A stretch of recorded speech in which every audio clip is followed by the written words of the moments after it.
Lover, My Wife. Brought to you exclusively by Sunsilk with Nano Complex. Nido Fortified. Thai Doble. Sun Cellular Call and Text Unlimited. At New Noor Complete Recipe Mix.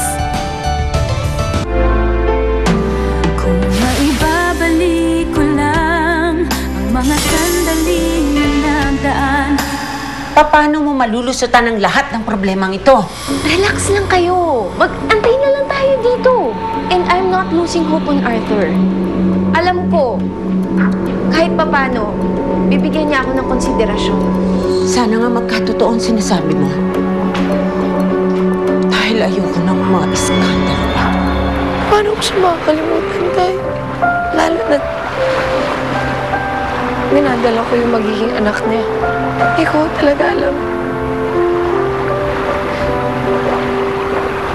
April, huwag mo nang dagdagan ang kasalanan mo. Ibaba mo yung baril. Ano bang diferensya kung dadagdagan ko yung kasalanan ko, Arthur? Wala na. Dahil sinira niyo na ni Vivian ang buhay ko. Iwan mo yan! Ito! Bumitaw!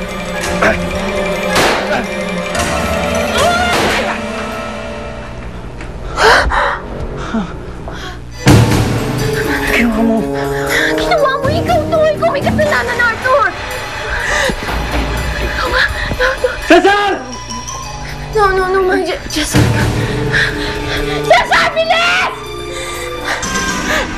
Ayoko mamatay. Ayoko.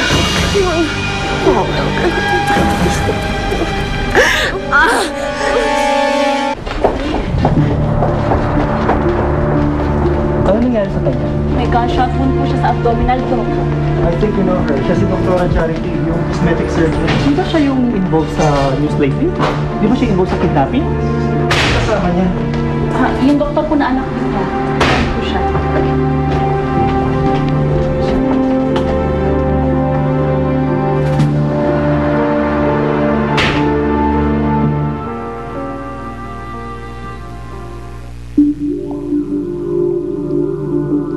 Hindi ko alam na hahantong tayo sa ganito. Hindi ko gusto ang nangyari sa kapatid mo. Matagal ko na siyang kasama. Kaibigan ko rin siya. Ilang beses ko siyang sinabihan na huwag na siyang makialam sa kasong yun. Pero ano? Hindi siya nakinig sa akin. Kaya hindi nagustuhan ni Dr. Charity ang pakikialam niya. Kaya itinumba siya nito.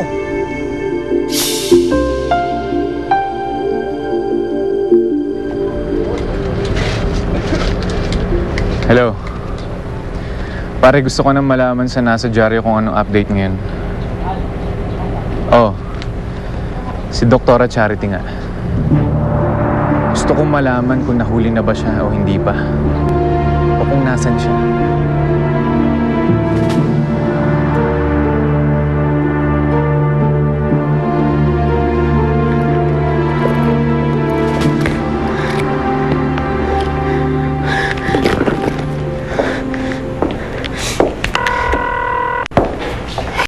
Hello? Hazel, pumunta ka dito sa ospital ngayon na. Ano? Bakit? Anong ginagawa mo dyan sa ospital? Hazel, si Mami, aksidenteng natamaan siya ng baril namin ni Arthur. Mami, ako na ipapaliwanag sa'yo. Basta pumunta ka ngayon dito. Ngayon na.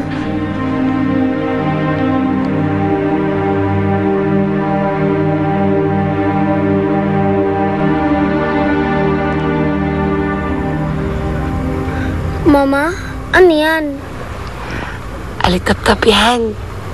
Ang ganda, di ba? Ang ganda naman po. Pero bakit may liwanag siya?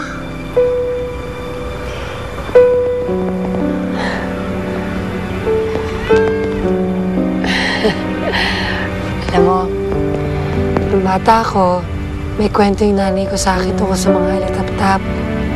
Ano yun? Ganito, sabi niya, ang mga alitap-tap, nagliliwanag daw yan kapag naghahanap sila ng insekto na kaya nilang mahalin. Tapos, kapag nahanap na nila yon, lalo daw sila nagliliwanag. Sabi na nanay ko, parang nga daw mga tao lang din yun eh. Kasi diba ang tao, kapag nahanap na niya yung mamahalin niya, magsasaya. Hindi ka masaya, Mama. Kasi iniwan natin si Papa, di ba? Ha? Ikaw talaga? Kung ano nung pinagsasabi mo, maglaro ka na nga lang dyan.